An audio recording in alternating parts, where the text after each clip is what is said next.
The third leg of my stay would start out just about the same as any time I stay up here in the basin for some reason.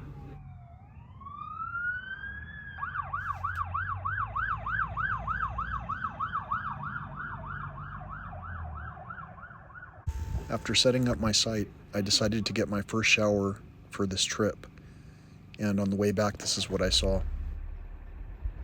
Some of the wildlife is heavily dependent on food from humans now, and so seeing a gray fox at this trailhead or at the busy basin campground is not uncommon. Speaking of uncommon, the weather here has been uncommonly gorgeous. I wonder if the weather will remain this amazing through my entire visit at this place. I mean, check out the visibility on this day. How many times do you come to Big Bend and have visibility all the way to the horizon? Here's everything I had to eat on this day. I didn't finish the blueberries, but either way, I've been eating between 2 and 4 p.m. to try and get my sleep back to normal. Speaking of back to normal, when's the crazy winter weather coming? The next day, 2 days before Christmas, Merry New Year by the way, I got out for an early morning hike in the proximity of the area that I walked the other day. I wanted to take a different approach to a different location, kind of like doing a grid where on this day my route would consist of following the signs, like this sign. Can you identify it?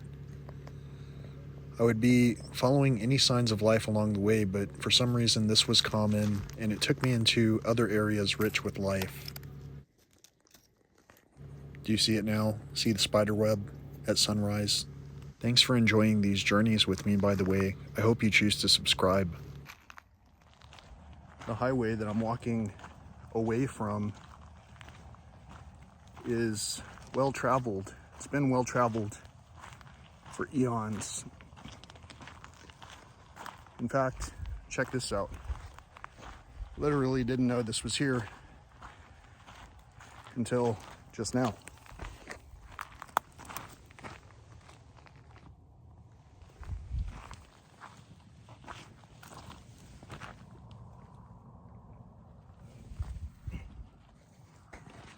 So obviously that isn't rubbish from today's era,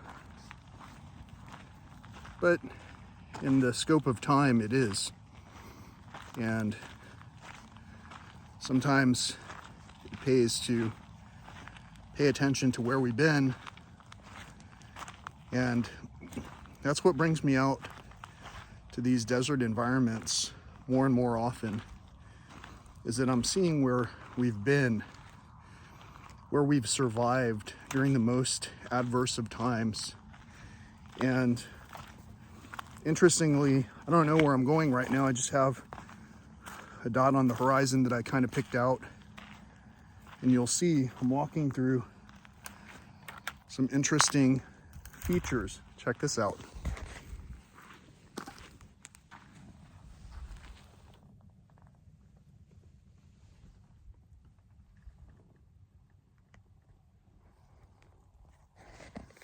I hope you can see that.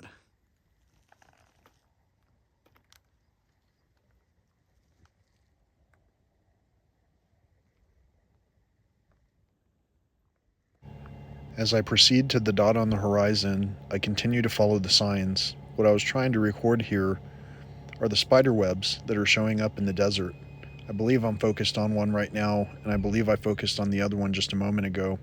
Either way, that's how barren these deserts have been recently, and so I'm following the smallest signs of life, hoping that they'll lead me to bigger signs of life and or areas of survivability where the wildlife may still be residing. While I'm thinking about it, I want to mention that this video is for my cats back home, because I don't know who else would be watching this kind of weird stuff, but I'm going to try to shoot everything in this video in a way that at least occasionally gets your attention. What I was trying to show earlier that the camera wouldn't let show up are the spider webs. I've been seeing more spider webs today than I've seen in some time. In fact, here's one right now.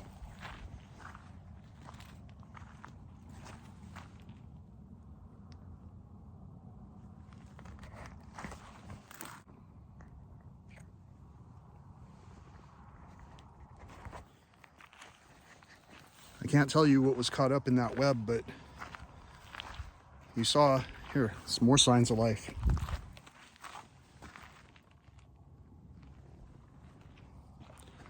There's even another spider web in front of me. I'm not going to keep stopping because I know that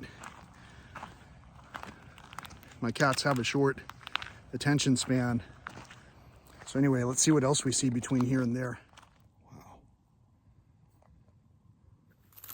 The going was slow because I was paying particular attention to the terrain and also because of the weird things that I kept seeing, sometimes immediately after touching an object that may or may not have been an artifact. I didn't know what kind of print that was, but I wanted to get the heck out of there.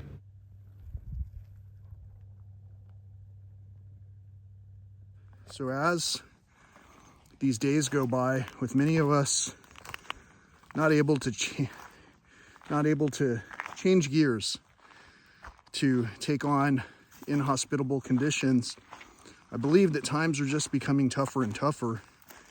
And maybe the programming, like the television and all the stuff that we're consuming kind of carelessly, maybe all of that does tune in to a different kind of frequency. My cats back home know this. They're probably relaxed right now, not even thinking about this, because it comes natural to them. When it comes time to survive, cats will basically go outside, come up with a plan. They're traveling a matrix where the only thing they need to do is find sustenance. And they can find that all over the place. Crickets, grasshoppers, maybe spiders. So you see what I'm doing on my general hike is I'm trying to follow the wildlife. And I try to follow the non-tame wildlife. Like right now in the basin, 2 nights ago, some people said, "Oh, fox." They were so excited because there was a fox in the campsite.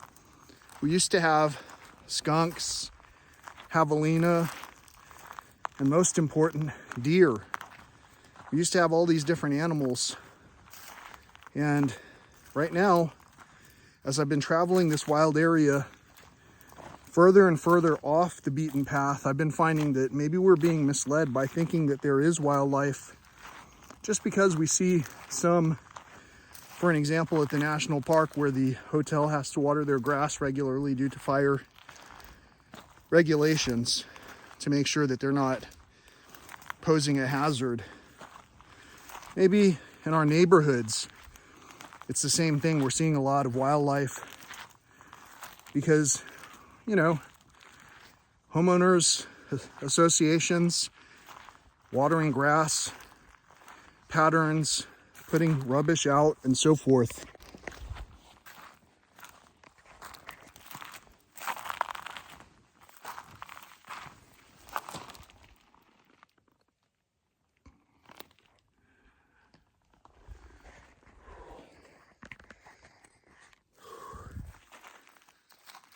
So you see, what I'm doing is following a path that's threaded by signs of life. See what I did there? It's interwoven in the code, signs of life.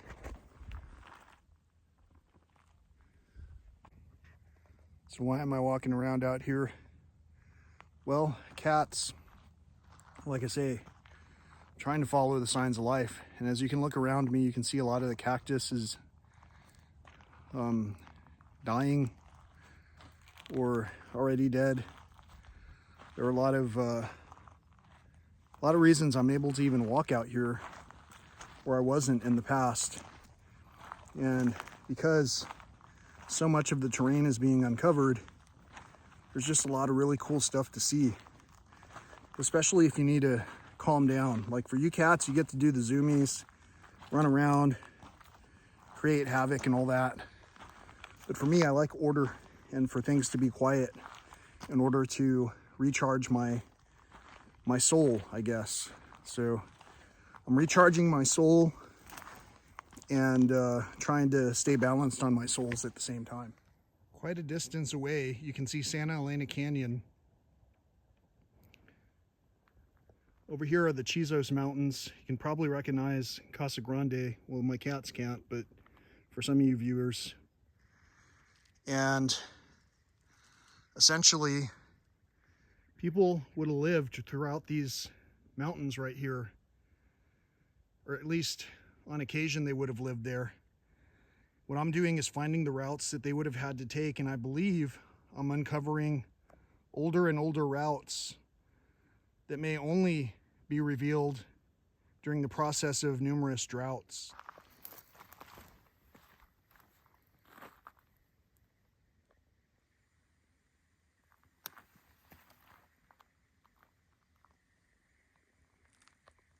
Signs of life.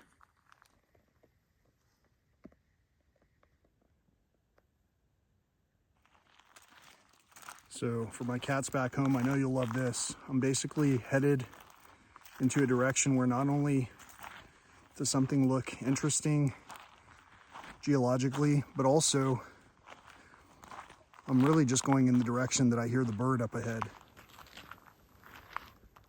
By the way, does anyone remember where we parked at? Yes, cats. That's why you keep people like us around. Keep in mind, distant terrain will change with elevation. Along my walk, I continued to find fragmented arrowheads and spear points, along with crystals and other beautiful rocks in a variety of colors. Speaking of colors, check out this rainbow cactus. Definite signs of beautiful desert life. At the same time, it's hard to not notice some of the weird anomalies. I think this is a former ant mound.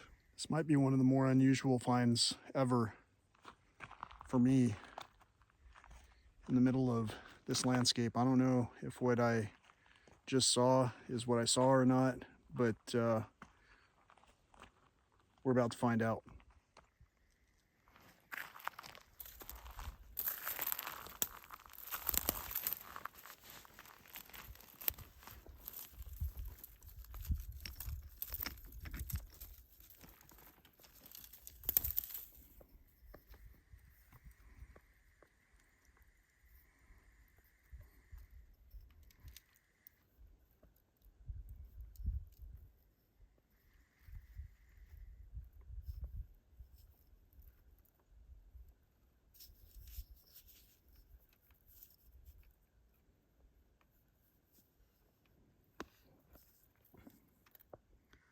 Listerine, Lambert Pharmaceutical Company.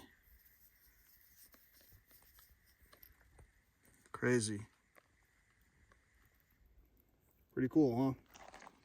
So yeah, to me that was an extremely unusual find, because most of the stuff that I find on this trail is from, well, I guess that time would converge, but I was gonna say during the most of the things that I find are found from during the Native American time frame. That bottle was old-timey, and so I mean, it could be around the time of cowboys and natives. Whatever it is, it's still a sign of life, just as much as any of these other pack rat trails or some of the... Here's another one of these.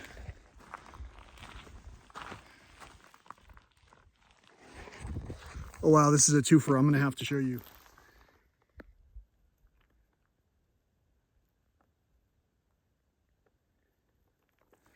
I was just talking about cowboys and natives. I mean, I'm not saying that's what those two items are from, but again, finding signs like this, along with this rainbow cactus in front of me, along the path that I'm going, I know I'm on the right path. So I'm doing it just the way my cats taught me. But with discipline and while admiring the plants from afar. Stay off the plants! It's been a while since I found one, but here's an old fence post. Would be a good scratching pole for you cats. So you see, the fence post even brings up, conjures ideas of ranch land So maybe it was natives and ranchers. Maybe it was any of the history that we've been told. Whatever it was, that glass bottle was still one of the more unusual things that I've found out here.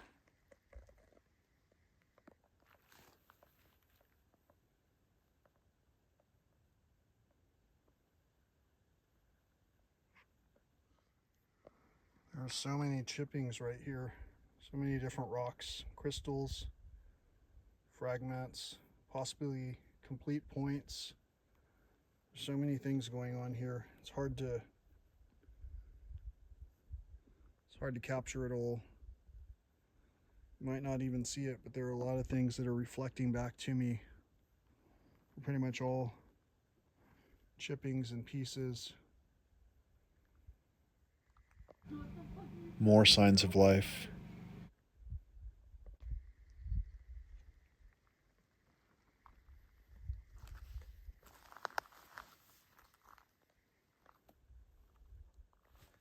So I guess it's coming up on 10 or 11 a.m. I've made it very far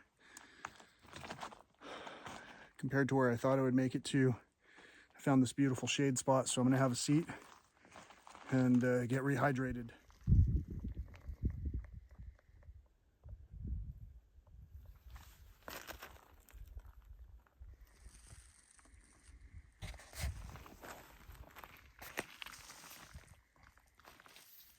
So cool. Some more crystal. Okay, things are getting a little bit more risky now. Check this out. This is one of the largest and freshest bear scats I've seen in a long time. It's pretty fresh. I'm not that far from where I wanted to go, so I'm gonna press on. That is a large bear turd. There's no doubt about it.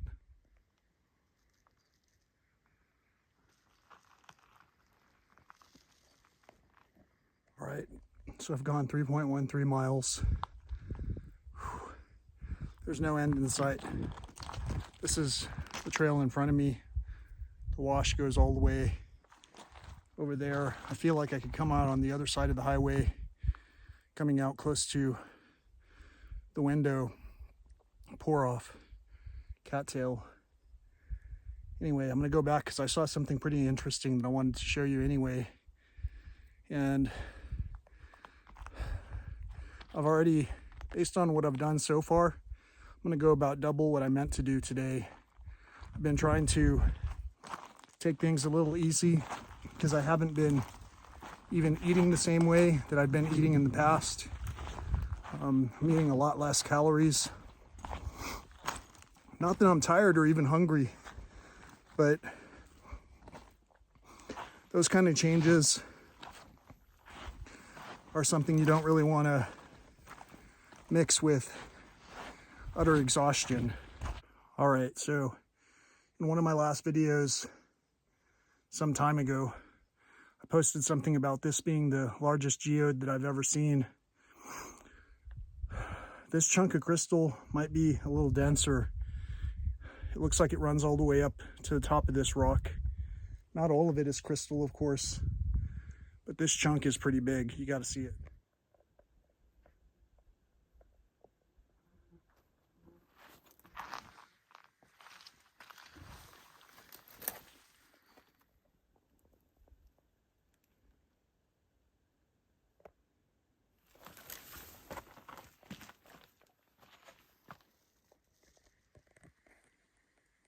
Also, one of the things that I happen to find in a lot of these Crystal Canyon-like areas is resurrection plants. Check this out.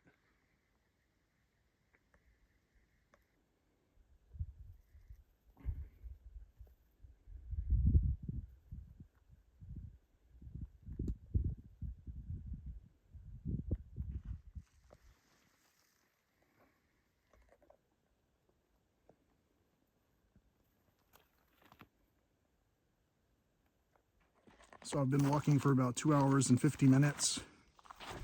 And like I just showed you, I'm pretty much at my halfway point. I'm a little concerned because not too far from here, is where I saw that fresh bear scat, and I assumed that the bear would be up here somewhere. The wash is dense, and so there weren't a whole lot of places where I could find any footprints or anything.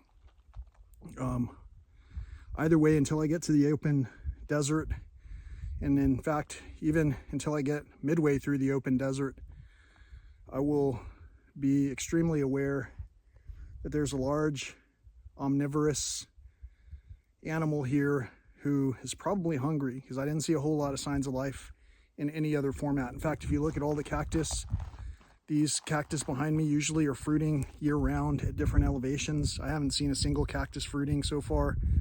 This is one of the densest concentrations of cactus, but it's all skinny. And so there's not much food for this hungry bear. The bear was eating something. It looked like it had some berries in there. Anyway, I'm gonna get going, and hopefully this video will actually be produced. We'll find out. So far I've made it 4 miles, and I'm on the way back. So I figure I'll be back by approximately 6 miles unless I get sidetracked. I got past the area where the bear turds were, bear turd, and there were other recent predator poops there, probably coyote, possibly mountain lion, but it didn't seem that type. It's hard to tell with the different types of prey that are available right now.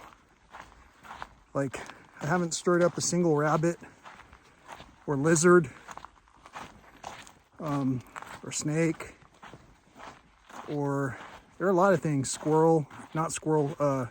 chipmunk, a couple of other things that I just normally would stir up that I have not stirred up on this trip. And for walking this far across so many ecosystems, it's pretty uncommon.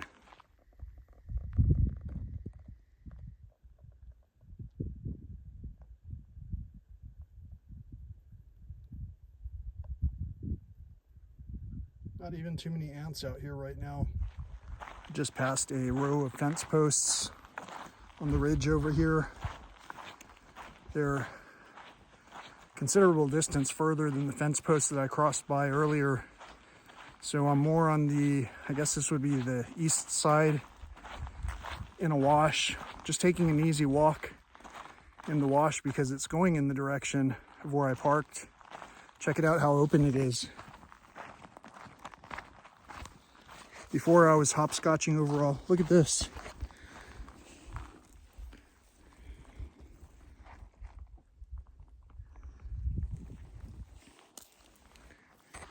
I'm not sure whether that showed up the translucence of that stone or not. So many things to see here that it's kind of overwhelming. In fact, see this shade? I'm gonna take a seat and have a little bit more to drink and just ease my way in today's return walk. Ease my way into to look at the the purple cactus. You could tell my mind wasn't super sharp, but cool. I also questioned myself as to whether I saw that bug or not. Did you see it? Wonder what this is. Sparkly. Looks like gunpowder compared to everything else. I've seen quite a few one-offs like this throughout many areas, but this was increasingly sad to imagine a single dragonfly out here with never a dragonfly mate to meet. I wonder what kind of miracle it would take for all of us to recognize these signs that are evident of changes. And also, would you remember where we parked? Even though I do everything I can to remember where I parked by landmarks alone, even at different elevations, it sure doesn't hurt to have a navigation system on your wrist.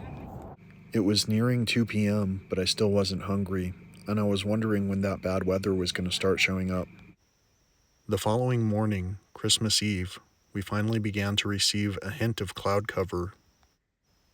And again, the weather appeared to be pleasant.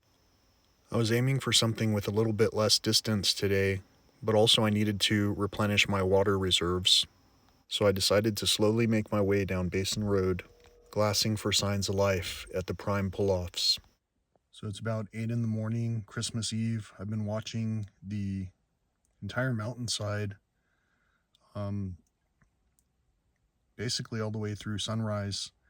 And normally in the past, you'd have ravens, a hawk, maybe a golden eagle. You definitely would have some birds here that were able to be sustained by the wildlife that's here. But as I'm scanning this entire area,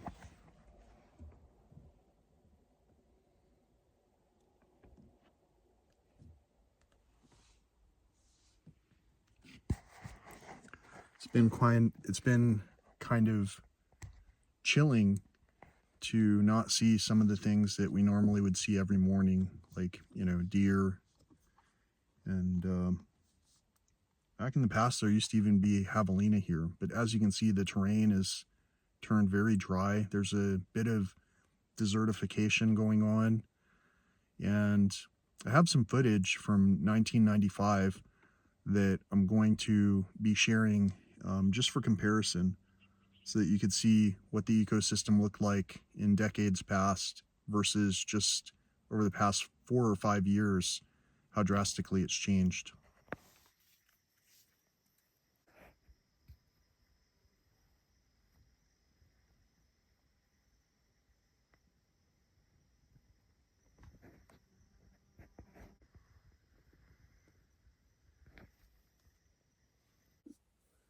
So in this case, the decimation of the environment here was definitely more than twofold, with one front being the extreme droughts that we've experienced in this region, and with the other front being the extreme winters that have been observed in this region. So I happen to be here during this time frame. This video is already at least a half hour, and with that in mind, I think that I'll cut this video short at around this point for leg 3 of my adventure, and I'll just specifically start out the next segment as Christmas in Big Bend, because that's what it'll be tomorrow. And perhaps there'll be 2 segments from there if I end up staying in the park through New Year's as well.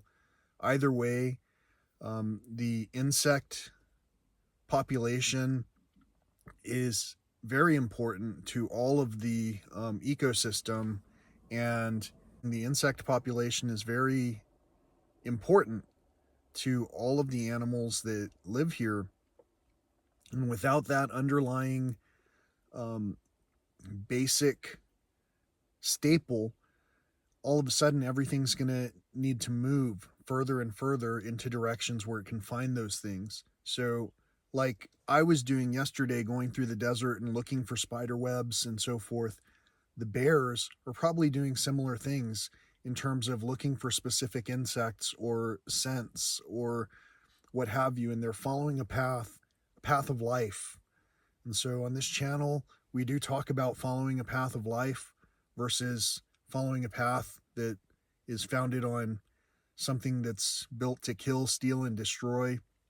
And some of those conversations, I believe, seem for some people separate from the overall conversation, when in reality, all of these things are necessary to work together.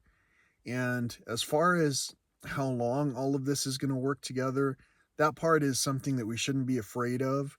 It's something to be aware of. And if you're aware of something that's ongoing, then basically it helps you to make better decisions in terms of how to prioritize time. And for some people, time is something that is unmanageable because there are too many things that are happening. And one of the easiest things that we can do to reduce the time that it takes to make it through a crazy day is to bypass those, free continental breakfasts, bypass those birthday celebration dinners, bypass a lot of the things that we used to go for in the past, and instead opt for sustainable, opt for reasonable and responsible. And I myself have gotten into trouble in this world the same way that pretty much anyone else who's trying to overcome any addiction is struggling. All of these struggles are just a myriad of choices that we can make. Some people might be addicted to social media. Some people might be addicted to seeing the next wildlife clip. Some people might be addicted to all kinds of things.